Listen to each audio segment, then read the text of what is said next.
tant que les gens auront décidé qu'il vaut mieux être repu de consommation, ne pas se poser de questions et accepter ce qu'on leur sert comme soupe tous les jours, la crétinisation par l'information des mass médias, effectivement on ne risque pas de s'en sortir. Le préalable de tout, c'est que les gens puissent commencer à exercer leur esprit critique. Moi, quand j'étais gosse à l'école publique, on me disait qu'un des grands enjeux de l'éducation, de l'instruction publique, l'éducation nationale, vous appelez ça comme vous voulez, c'était de développer l'esprit critique.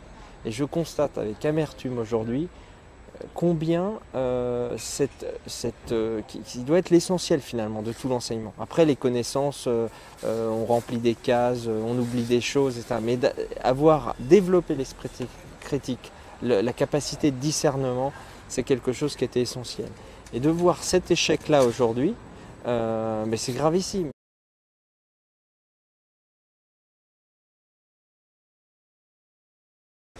Je vais prendre le parti pris du contradicteur qui dira oui, mais vous avez une vision extrêmement finalement organisée. Je vais faire simple, complotiste de l'histoire. Tout ça est trop simple pour être vrai. Et bien sûr, il y a des composantes, l'histoire c'est compliqué. Évidemment qu'il y a des intérêts divergents. Évidemment que les États-Unis ne sont pas monolithiques. Évidemment que... Mais ce qui est certain, et qu'on me prouve le contraire, c'est que depuis bien longtemps, la plupart des systèmes politiques sont d'abord des oligarchies politiques et économiques. Et là, nous sommes en train de parler de l'oligarchie américaine. Nous sommes en train de parler des vieilles familles qui sont les mêmes familles à peu près qui tiennent l'économie financière depuis très longtemps. Alors, bien sûr qu'il y a des mandats politiques de 4 ans pour les présidents, qu'il y a, entre guillemets, un turnover de la face explicite du politique, mais en revanche, il n'y a absolument aucun turnover en matière d'oligarchie des grandes familles politico-économiques qui tiennent les États-Unis d'Amérique. Ce que je dis simplement, c'est cette chose simple et je crois vérifiée par l'histoire depuis tant de siècles, c'est que les pouvoirs qui se sont installés refusent de céder le pouvoir et font en sorte d'utiliser les États comme un appareil de puissance qui leur permettra de maintenir leur pouvoir, d'optimiser leurs intérêts économiques et de maintenir leur emprise sur la société. Oui, je pense qu'un certain nombre d'oligarchies sont prêtes de manière occulte, évidemment, tout en faisant la promotion des droits de l'homme, de la démocratie pour le bon peuple, sont tout à fait capables d'utiliser des moyens machiavéliques, de la même façon qu'un brave type peut avoir finalement envie d'étrangler son voisin pour lui prendre son champ. Ces gens-là, pour garder leur pouvoir, sont capables de pratiquer l'assassinat politique, ça c'est le degré basique, et au-delà d'utiliser le terrorisme pour en canaliser l'énergie, la diriger de sorte qu'ils puissent justifier leur guerre.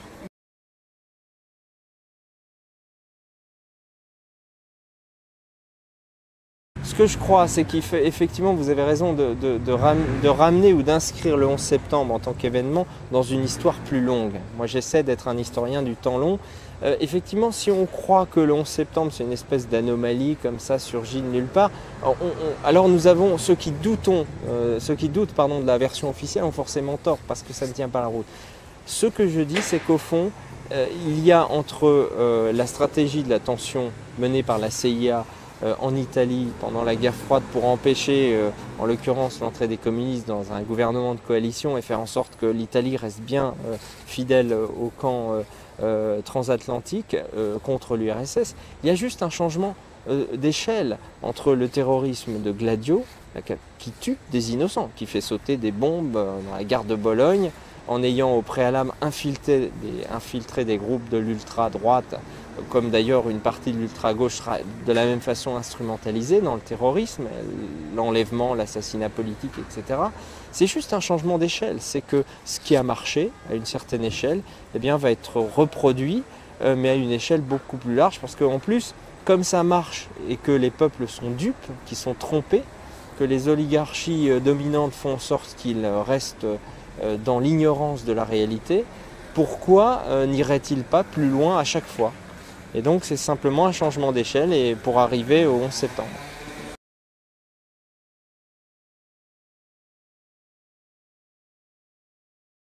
moi, ce que je défends dans l'interprétation du terrorisme, c'est que c'est un peu le contre-pied de ce qu'on entend souvent sur les plateaux de télévision de la part de pseudo-experts qui nous ramènent d'ailleurs à l'adage bien connu que ceux qui savent ne parlent pas et que ceux qui ne savent pas parlent. Bon.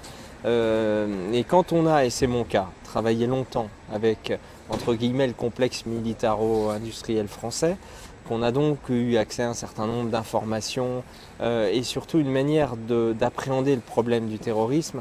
L'hypothèse, moi, que je défends depuis longtemps et qui est attestée par l'histoire dans de nombreux cas, c'est que le terrorisme, c'est d'abord un fait étatique. C'est d'abord le fait de services de renseignement qui ont la volonté, la vision, les moyens, la logistique pour mener à bien ce type d'opération. Mener à bien ces opérations en utilisant justement les illuminés, les idéologues, les fanatiques, qui existent bien sûr. C'est une sorte de moyens disponibles, moyens humains disponibles, et donc la création de cellules.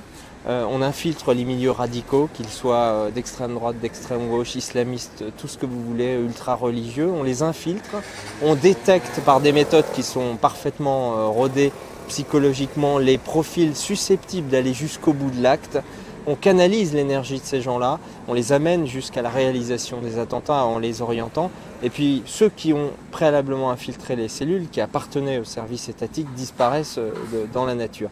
C'est connu dans le cas, par exemple, des services de renseignement pakistanais au Cachemire et dans de nombreux autres théâtres, Asie centrale, etc.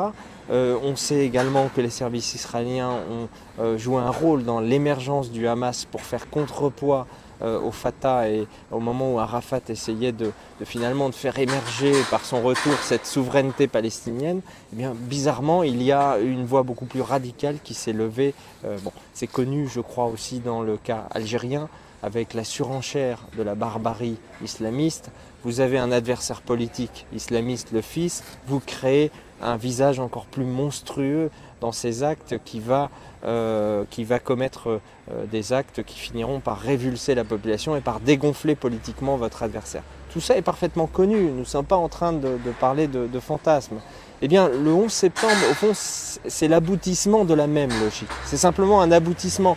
Alors cet aboutissement est tellement gigantesque à nos yeux qu'il écrase par l'émotion l'exercice de notre raison. Et c'est tout le problème que nous avons, nous qui voulons chercher à vraiment comprendre, qui avons compris que la version officielle, c'était une histoire pour enfants, un peu comme celle que George Bush racontait le matin du 11 septembre dans une école primaire au moment où se déroulaient les attentats.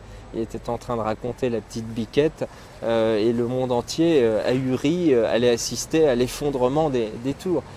Eh bien, la grande difficulté que nous avons, nous en sommes conscients, c'est comment restaurer l'exercice de la raison sereine, l'exercice de la raison face à quelque chose qui est peut-être beaucoup plus puissant que la raison, qui est l'émotion. Madame Bacharan et ses amis, eux, ont la partie facile. Ils sont en train de jouer sur les chaumières qui pleurent, sur l'émotion. Ils n'ont pas besoin de démontrer. Il n'y a rien à démontrer. Il suffit de remettre en boucle en permanence les images des tours. Nous ramons à contre-courant en essayant d'expliquer que par l'exercice de la raison. Je crois que c'est une des grandes choses pour le scientifique et l'homme honnête, tout simplement, celui qui veut comprendre et qui est un homme libre, d'essayer de se raccrocher toujours à la raison pour comprendre le réel.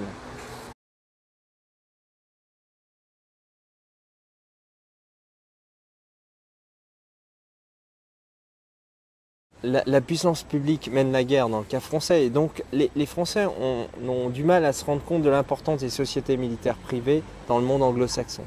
En fait, au début de la guerre des Balkans, les sociétés militaires privées anglo-saxonnes, c'était quelques millions de dollars de chiffre d'affaires.